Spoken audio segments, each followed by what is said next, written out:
ကောင်းတဲ့အကျင့်တစ်ခုကိုအမြန်ဆုံးမွေးမြူနိုင်မယ့်နည်းလမ်းကိုမျှဝေသွားမှာဖြစ်ပါတယ်။ကျမတို့တွေမှာကိုယ်ပိုင်လုပ်နေကြအကျင့်တွေရှိတယ်။ဥပမာအချိန်ဆွဲတာစာလုပ်မယ်ဆိုရင်ဖုန်းသုံးတာ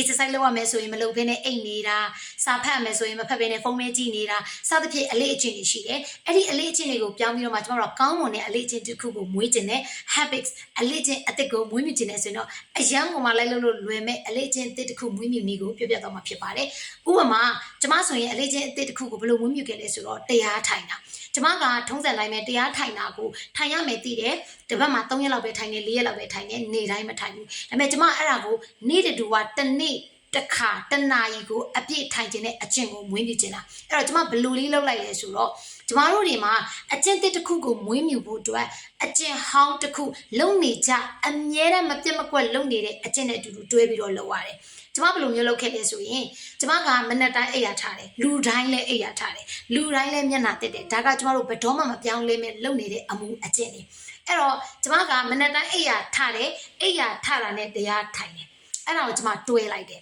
အိပ်ရထားပြီးသွားရင်မျက်နှာတက်တယ်သွားတိုက်တယ်အင်ကြီးလဲတယ်ကျန်တာဘာမှမကြည့်တော့ဘူးဖျားစင်ရှေ့ကိုတန်းသွားပြီးတရားထိုင်တယ်တစ်ရက်လုပ်တယ်နှစ်ရက်လုပ်တယ်သုံးရက်လုပ်တယ်လေးရက်လုပ်တယ်ငါးရက်လုပ်တယ်ရက်20လုပ်တယ်ရက်40လုပ်တယ်အဲ့တော့အဲ့လိုမျိုးအကျင့်ကိုကျမထက်ခါရက်ပေါင်းများစွာကျင့်ပေးတယ်အဲ့တော့အဲ့လိုမျိုးကျင့်လိုက်တဲ့အချိန်မှာကျမတို့ကအခုဆိုရင်ဘယ်အချိန်3လတိတိမပြတ်မကွက်ထိုင်တာပြေတော့မှာဖြစ်ပါတယ်ကျမဆိုရင်အခုအဲ့တော့အလေးချင်းတစ်ခုကိုမွေးမြူမယ်ဆိုရင်ကိုအမြဲတမ်းလုပ်နေကြအကျင့်ကိုအဲ့ဒီနေရာလေးမှာတွဲပြီးတော့ဒါလုပ်ပြီးရင်ဒါလုပ်မယ်ဆိုတာပုံစံမျိုးနဲ့လေ့ကျင့်ပေးတယ်ဆိုရင်တိုးတက်ပြောင်းလဲလာမှာဖြစ်ပါတယ်အဲ့တော့ကျမဆိုရင်တရားထိုင်တာတဲ့မှတ်တမ်းလေးပြန်ကြည့်တယ်ဆိုရင်6:20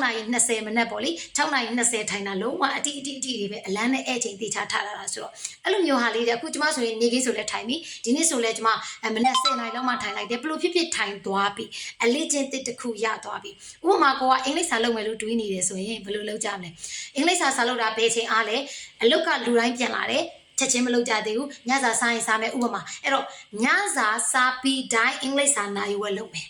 ညစာကလူတိုင်းစားတယ်စားပြီးနိုင်ဝဲလုပ်ကိုလုပ်မယ်အဲ့တော့တချို့ဟာအပြင်မှာစားတယ်မဖြစ်သေးဘူးခါလေးဆိုအဲ့ရမဝင်ခင်နိုင်ဝဲလုပ်ကိုလုပ်မယ်အဲ့တော့ကိုအမြဲတမ်းလုပ်နေတဲ့ habits နဲ့ကိုအသစ်ပြောင်းချင်တဲ့ habits ကိုတွဲပြီးတော့လုပ်ကြည့်ပါထူးခြားမှုရလဒ်ထွက်လာပါလိမ့်မယ်ကျေးဇူးအများကြီးတင်ပါတယ်ကောင်းမွန်တဲ့အလေးအကျင့်တွေကိုမွေးမြူနိုင်ကြပါစေကျမတို့ coach တော့ပါနောက်ဗီဒီယိုမှာတွေ့ကြမယ်ကိုအနေနဲ့ရောဘယ်လိုအလေးအကျင့်တွေမွေးမြူလဲဆိုတော့ comment လေးမှတ်ခဲ့ပေးဦးနော် bye bye